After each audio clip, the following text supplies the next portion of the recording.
Shocking moments today. Let's go. Earlier in Avengers, Captain America expels the Infinity Gauntlet, but the Illuminati do not like it, and they erase his memory, but it turns out he remembers everything, and takes them to the future, where they encounter future versions of themselves, but then the time stone works again, and carries them further into the future. Now, the Avengers find themselves in a fractured temporal breakdown. Clint falls, and breaks him to the bones. Future, 422 years later, Cap thinks that Barton isn't dead, because old Clint remembered everything, so he was alive. And if that's not true, it's some kind of branch. Steve asks the team what year it is. Thor says it's been a long time, and Hyperion confirms that several hundred years have passed. The Starbrand says they have a more serious problem. They're in a locked cube, in a cage. Here the future Avengers appear and say they were waiting for them. The future Cap says that Steve knows what a reflection is, and they just have to hack the code and they'll get out. The Widow wants to solve everything peacefully, but the future Avengers release gas into the box. Black Widow and Captain America lose consciousness, and Hyperion, Thor, and Starbrand can hold their breath as long as they want. The future Thor says they knew about it, and that's why they're the only ones left in the cube. They have 15 to 20 minutes before they go on. They didn't want to miss the trip. Cap wakes up somewhere and sees the Illuminati in front of his eyes. They say he doesn't remember anything, but even if he remembers it won't matter. They endured him only because they felt pity for him. They say that Stark hated him the most.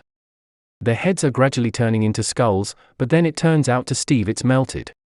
Steve is tied to a table, and next to him is the future Cap. If that's all true, why doesn't he help the Avengers? He was to make everyone think he's a hero and protects everyone, but they're different. Our Cap serves the crowd, and the future agent is a machine. Something's going on with the future Cap's face, and he says it's not Earth anymore, but Ultron's planet. Future Thor tells us that Ultron created all of them. The Starbrand asks what happened to the people. Some people live in fortresses and some have fled to other worlds. The future Thor says that he serves Asgard and the one who sits on the throne, namely Ultron, whom he called the All-Father.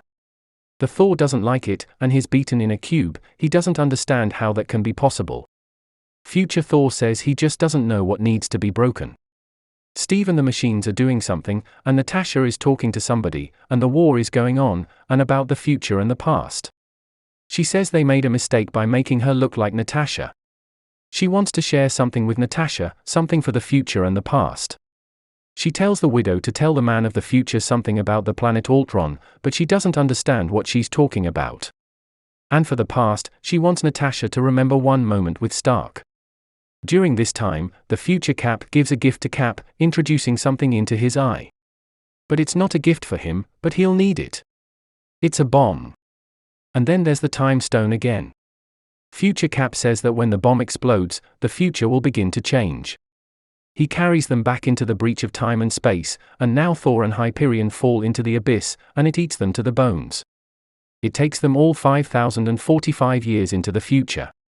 And here's what happened to everyone who fell, and Thor and Hyperion show up again in Stark's lab, where they find Clint. They're all alive, but they can't understand what the hell is going on.